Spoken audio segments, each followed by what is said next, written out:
Hey traders, Pengu is making waves this week, up 15% and currently sitting around $0.0071. With strong 24-hour trading volume, momentum is definitely building. But here's the big question, is this the start of a bullish breakout or just a classic trap? Smart traders are watching key levels closely. If volume keeps rising, we could see more upside. But don't forget, the sudden pumps can pull back just as fast.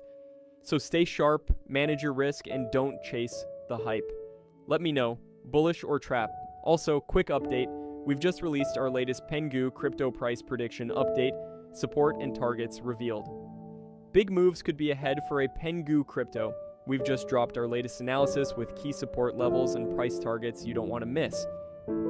If you'd like deeper insights, check out our Patreon page, link in description and comments.